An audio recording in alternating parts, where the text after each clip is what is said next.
After talking to an English teacher of mine about her life in school, she reported that during her life in school, she had to memorize lines from Shakespeare. She had to memorize countries of Africa, and even had to memorize the periodic table, which had no use to her during her adulthood. According to Bloom's taxonomy is a cognitive skills that can help among countless among uses and help teachers teach and students learn. According to Bloom's taxonomy, remembering comes last while creating comes first, since this is the hierarchy of thinking skills. In contrast, she also explained that there needs to be some form of memorizations for different subjects. For example, in maths, you know your timetables. You need to know addition, subtraction, and division in order to help you do statistics, math, calculus, and other stuff. In chemistry, you need to memorize the periodic table, since it will help you understand more about the element, like the atom, like the valence electrons, the atomic number, the atomic mass. So how could this be defined? How could this be refined in our school? Well, there are many courses that we could do by such as interviews, to presentations, to internships. According to Paul Sahlberg, an internationally renowned voice on the Finnish education, states on one of his blogs that going to school is not for grades. He further explains that the Finnish education is about balancing both practical life skills and education instead of having no practical life skills and focusing everything on education. He further explains that Finnish education is also about learning to do basic daily things at home, such as cooking, preparing food, and doing household chores. One example I'd like to personally show this was by UTIST, a TV program in Finland that personally states that Finnish has one of the best education system in the world because of the common sense practices and the holistic teaching environment that strives for equity over excellence. Teachers, this showed me how schools could test kids' knowledge as a substitute for a test. For example, a foreign language teacher can assess his or her student by seeing whether they can communicate in a local restaurant by ordering a food in Spanish, French, Hindi, or any language. They can also assess their students by seeing whether they can talk to a stranger by asking them for a direction. One example of this was done by Mr. Fernandez. Mr. Fernandez is our Spanish teacher. So, instead of giving a normal, boring test with multiple choice question and vocabularies listed with short answers, he decided that instead of giving a test like that students would be given a fried rice. So, it was no ordinary fried rice, let me guess. So, the students were given an A4 size paper on the recipe on how to make a fried rice. But the recipe was not written in English, but written in Spanish. So the students then had to use their Spanish skills in order to understand the recipe. And with the recipe written in Spanish, then they had to use that skills to make the fried rice. This not only showed Mr. Fernandez the understanding in Spanish, but it also taught students how to cook fried rice. Since some of us over here, I'm saying some of us, can't cook. And we will be spending all of our money making cup noodles and starving to death. I personally took critical analysis to enhance my ability in pursuing a business career. Critical analysis has taught me how to persuasively and compellingly write arguments. It also taught me how to analyze documents, books, and poems. And I personally hate poems, let me tell you that.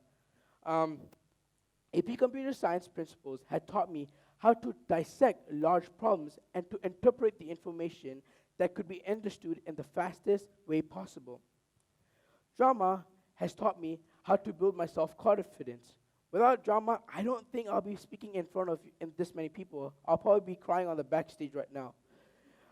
It also has taught how to understand different people's perspective as I play different roles in drama. My first few years in high school weren't that smooth, with ups and downs that changed my perspective. But overall, every class helped me gain skills and knowledge that helped me boosted my confidence in pursuing a business career. Many doctorate degree in education use something called IPA, also known as Integrated Performance Assessments. This aims to incorporate three related tasks of three forms of communication in a simulated real-life scenario. Miss Emily Riley, which I don't have a photo of her, personally tested this with her students. She gave one half of her student a normal Spanish test with multiple choice question, while she gave another half of her students a IPA test. After collecting the data from both the students, she realized that that the work that the students put in was shocking and unpleasant, since the student who took the IPA test all failed, and the students who took a Spanish test all passed. She then came to a conclusion stating that students were remembering the information that they learned in class and not using that knowledge in the outside world. Home economics was a course that was started in 1909. It taught students how to do cooking, cleaning, and an integrated emphasis on science applied to home, families, and communities in the real world. It said that students who personally graduate from Cornell with a degree of home economics were said to be one of the best known researchers for human development and child nutrition. Now, please don't get this wrong, or now you might be wondering, how will redefining assessments to real-life application help us getting into our desired university? Well, I would like to say that we still have APs, GPAs, and SAT that go into consideration. I'm not trying to say that we should remove all courses and get substituted with a real-life scenario. But what I'm trying to say is that some schools should give a knowledge to students by giving them courses that are based on real-life experience. For example, our school, American International School, has already given some given courses like this.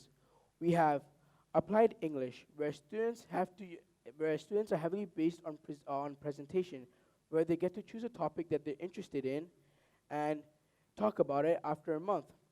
Science in Context, which is also another heavily based course on presentation, where students have to give a presentation at the start of the month and at the end of the month, where students are then given assessments and quizzes and homeworks.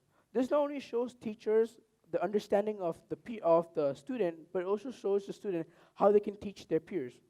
Last but not least, Goal Perspective. Goal Perspective is a course where you learn more about the current events, like the new attack that happened in Sri Lanka that happened like a few days ago.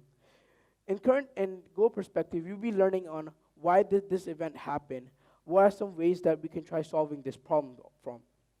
But overall, if all students and teachers start implementing some courses like this, not only will it benefit teenagers like us, but also benefit students, and since they'll be able to use practical life skills and real life experience instead of memorizing the information that they have learned from school.